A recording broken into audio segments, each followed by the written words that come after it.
नमस्कार, मैं हूं आपके साथ तनु शर्मा। आप देख रहे हैं नर्मदा की पुकार। आइए नजर डालते हैं आज की बड़ी खबरों की ओर। गोटेगांव के श्री देव राम मंदिर में द्वारका शारदा पीठरेश्वर जगत गुरु शंकराचार्य सदानंद सरस्वती महाराज का शुभागमन हुआ। इस अवसर पर भक्तों ने भाव विभोर होकर पूज्य शंकराचार्य जी महाराज की पादुका का पूजन किया और उनके प्रति अपनी श्रद्धा प्रकट की। इस मौके पर पूज्य शंकराचार्य स्वामी सदानंद सरस्वती महाराज ने राम मंदिर में भिक्षा की और साधुओं की परंपरा का निर्वाह किया। 11 दिसंबर को परमहंसी गंगा आश्रम में ब्रह्मलीन जगत गुरु शंकराचार्य स्वामी स्वरूपानंद सरस्वती महाराज का समाधि स्थल लोकार्पण एवं मूर्ति अनावरण का भव्य कार्यक्रम संपन्न होगा।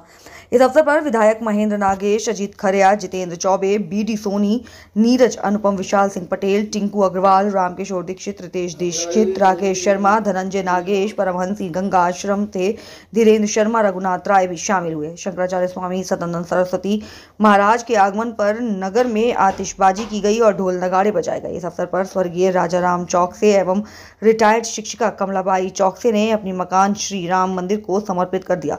महाराज जी ने चौकसे परिवार को आशीर्वाद देते हुए कहा कि ऐसा त्याग न केवल परिवार की सुख समृद्धि का कारण बनेगा बल्कि समाज के लिए भी प्रेरणा प्रदान करेगा। लंबे समय बाद शंकराचार्य जी को अपने बीच पाकर भक्तों में बहुत ही प्रसन्नता का वातावरण देखा गया। श्रीधाम गोटेगांव से बीडी सोनी पत्रकार की खास रिपोर्ट। गंगा आश्रम जगत गुरु शंकराचार्य जी महाराज दो पीठों के आचार्य थे, उनकी तपस्थली है।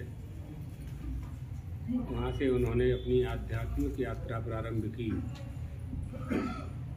और अपने पांच भौतिक देह को छोड़कर कैलाश प्रस्थान किया।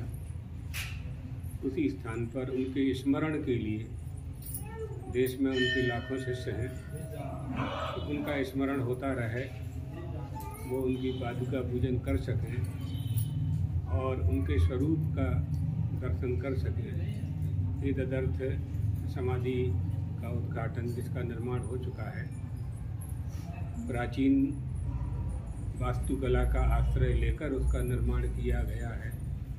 भारतीय वास्तुशैली के द्वारा उसका निर्माण हुआ है। तो दर्शनार्थियों को दर्शन के लिए और गुरु भक्तों को पूजन करने का अवसर प्राप्त हो, ये तदर्थ गीता जयंती 11 दिसंबर को उद्घाटन होने जा रहा है, जिसमें समस्त पूरे देश के गुरु भक्त एकत्रित होंगे और भी महानुभाव कोई आएंगे तो उनका स्वागत है। सभी को निमंत्रण दिया गया है। तो एक अच्छा अवसर होगा। धर्म के पालन करने के जो कई स्वरूप हैं, उनमें श्रेष्ठ स्वरूप है कि हम अपने गुरु की आराधना करें, गुरु की उपासना करें और गुरु की आज्ञा का पालन करें। यही धर्म है। धर्म का पालन किए बिना कोई मनुष्य सुखी नहीं हो सकता है। और ये धर्म का पालन कैसे करना चाहिए, ये आदेश गुरु से प्राप्त होता है। इसलिए हमारी भारतीय संस्कृति में गुरु का सर्वश्रेष्ठ स्थान प्राप्त है। ब्रह्मा विष्णु महेश से भी गुरु साक्षात परम ब्रह्म, आप लोग बोलते हैं ना, गुरुर् ब्रह्मा गुरुर् विष्णु गुरुर्देवो महेश्वरः, इसलिए कहा जाता है। तो वह अवसर 11 दिसंबर को प्राप्त हो रहा है।